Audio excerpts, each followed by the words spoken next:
It is compulsory for those students who wish to study in Canada. This is very important aspect of your study abroad journey. Now let's talk about the charges involved with GIC. First, it is important for you to know the minimum amount that you would need to deposit in GIC. What happens if you are unable to obtain a visa for any reason?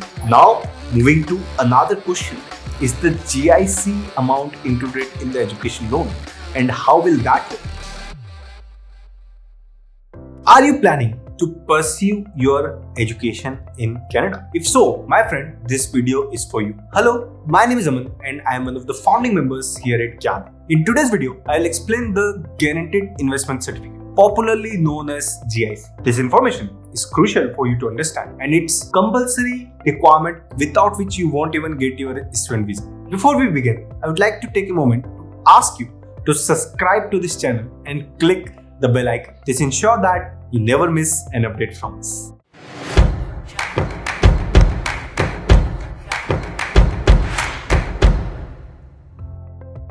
Let's begin our video by understanding the concept of GIC. A GIC is a Canadian investment that has a guaranteed rate of return for a fixed period of time. It is compulsory for those students who wish to study in Canada and whose study programs comes under the student direct stream. Majority of the students prefer colleges over university when they decide to pursue higher education in Canada because of lower fees and an easy admission process. Almost every colleges as well as university require you to have a GIC in place before you come to Canada and start the course. This is very important aspect of your study abroad journey to study in Canada, as without the proof of GIC, you will not be able to get a Canadian student visa, thus ultimately putting a speed bump in your journey. GIC accounts are basically fixed deposit accounts that offers fixed returns but are non-redeemable until the set period is complete. In this, you will be depositing your 1 year cost of living prior to getting a Canadian visa and going to Canada. The aim of Canadian Embassy is that they do not want you to feel a financial burden to arrange money for living expenses, or do not want you to devote the majority of your time to part-time jobs. They want you to focus on your education more. Only the banks registered in Canada and allowed by the embassy can offer GIC to Indian students. Earlier, people used to go to Nova Scotia Bank, ICICI Canada, and Canadian Imperial Bank of Commerce, also known as CIBC. Now, there are several other options that can provide you with GIC, including SBI Canada, HSBC Canada, and many more such banks. Now, let's talk about the charges involved with GIC. First, it is important for you to know the minimum amount that you would need to deposit in GIC. The Canadian Embassy has recommended that you deposit at least 10,000 Canadian dollars, which is approximately 6 lakh rupees. You will also need to pay a processing fee, which is around 200 Canadian dollars. This may vary depending on the bank you choose for your GIC process. Upon your arrival in Canada, an initial deposit of 2,000 Canadian dollars will be made into your account, serving as the setup cost. The remaining funds, ranging from 650 to 700 Canadian dollars, can be allotted to you as per your regular allowances. Now let's understand the process of opening a GIC account. It is recommended that you start the GIC account opening process at least 1 month before you apply for a Canada visa. I'm going to explain to you a general process that you need to follow. The process is more or less similar for all the banks that can provide you with a GIC account. The first step is to register for the GIC account with any of the banks that are approved by the Canadian Embassy, and this can be done online. Once you've done this, in the next step, the bank will send you the investment details and the account number with wire transfer detail so that you can make the deposit. For the next step, when you have received the transfer details, you need to complete the deposit process with the processing fees. When all of this is done, the bank will send you a confirmation receipt stating that your GIC account has been successfully created and the deposit has been made. The receipt is necessary because you will need to include it with your visa application. It lets the interviewer know that you are finished with the GIC process. Let's fast forward to when you have arrived in Canada and understand what you will need to do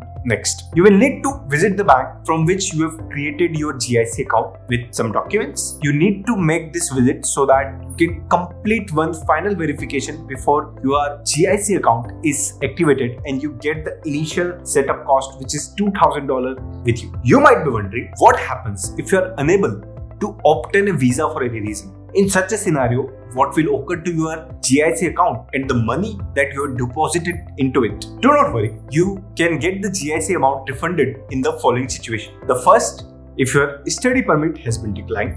The second, if your application for admission has been declined. And the third, if the student has withdrawn enrollment from college after reaching Canada. In all three situations, you will need to contact the respective banks and submit them a set of documents that will act as a proof of your situation. These documents may vary from bank to bank and situation to situation. Once a thorough verification process is done from the bank's end, they will initiate a refund for your GIC amount. It usually takes 3 to 4 weeks to get the refund reflected back in your source account. Now, moving to another question.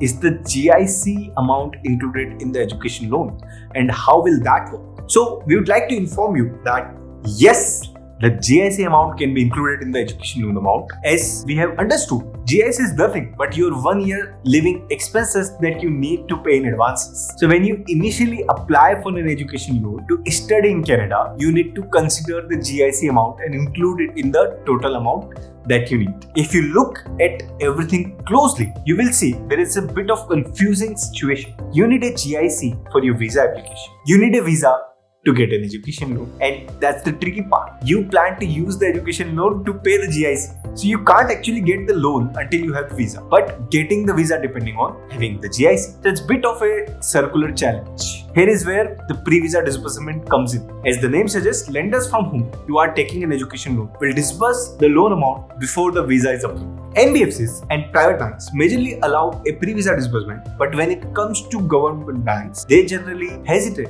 to give pre-visa disbursement. Therefore, we recommend you to have a discussion with your lender about whether they will be fine disbursing loan amount prior to your visa or not.